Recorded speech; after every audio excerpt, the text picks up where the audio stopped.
ส่วนไปนอกทางไปบ่ไปอยากอยู่นำแม่เฒ่าอยากอยู่นำแม่ตู้ย่านแม่ตู้หยังย่านหยังย่านโจรมาจับตู้โจรบ่มาจับตู้โจรสิมาจับอาริสาติบ่ไปเฮือนว่ะบ่ไปบ่ไปแล้วอยู่นำแม่ตู้เด้อนั่งเฝ้าแม่ตู้อยู่เด้อเด้อบ๊ายบายโอ้ยสั่งได้อุมมานี่โอ้ยเอาอยู่นำแม่ตู้ก็อยู่นำแม่ตู้แม่สิย่างเลาะหยังนั่งนำแม่ตู้นี่แม่กำลังสิออกไปเอาไก่ทุกคนเนาะแรงนี่เห็นบ่แกะพี่ออกโอ้นี่นะโอ้ได้ขนมราคาเฝ้าแม่เฒ่านี่คามาอยู่เป็นหมู่แม่ตู้เด้อนี่เด้อ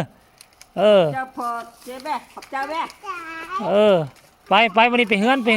เอาแม่ตู้สิอาบน้ำก่อนซะน่ะเป็นเบิ่งป่าม บายได้ไป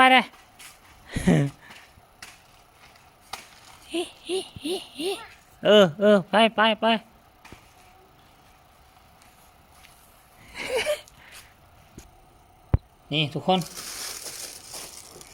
แรงนี่เฮาก็มีไก่แล้วก็มะกล้วยเสี่ยวมาปิ้งมื้อแรงนี่เพราะอากาศตอนแรงแบบซี่ค่อนข้างว่าหนาวเฮาก็สิดังไฟอยู่พุ่นแล้วก็ปิ้งไก่แต่ว่าอาหารแรงของเฮาก็มีนี่ปลามื้อนี้เห็นบ่เห็นบ่อาหารแรงมื้อนี้ปลามื้อวานนี่เด้ปลาเฮาไปหามื้อวานนี่เด้ทุกคนเลยนี่เดี๋ยวสิเอาให้เบิ่งเด้ออันน่ะเมียนแล้วเนาะเมียนแล้วอันน่ะปลาเฮาน่ะเฮาไปได้วานนี่เต็มมันนะหม้อหุงข้าวพุ่นเด้ประมาณ4โลปลายพุ่นแหละย่างบ่ได้นะ4โลปลายนี่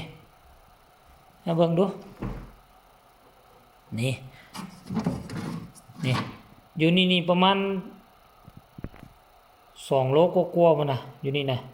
2โลกว่าๆแล้วเฮาก็เอายายเขาเจ้ามื้อเช้านี่แน่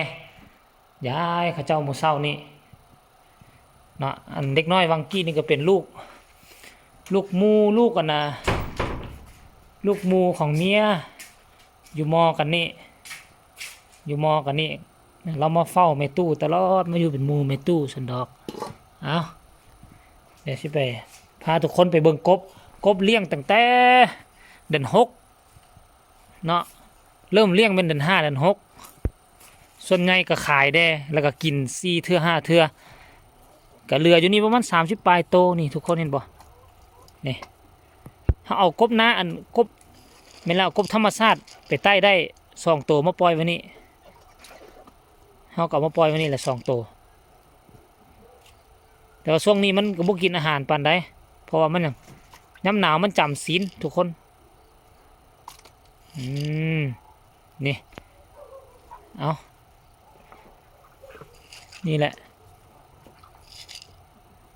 ตัวนี้ใหญ่ตัวนี้นะตัวนี้เป็นตัวแม่ตัวน้องนั่นตัวผู้ตัวน้อยอันนี้นี่มีอยู่12-13ตัวนี่มันบ่กินนะทุกคนมันบ่คือยามธรรมดามันโดดใส่พวกพระเอาคลิปนี้ก็ไว้สำนี้แหละเดี๋ยวสิฮดพักฮดมีพอกันไหมในคลิปหน้าสำหรับคลิปนี้เอาไว้สำนี้ละ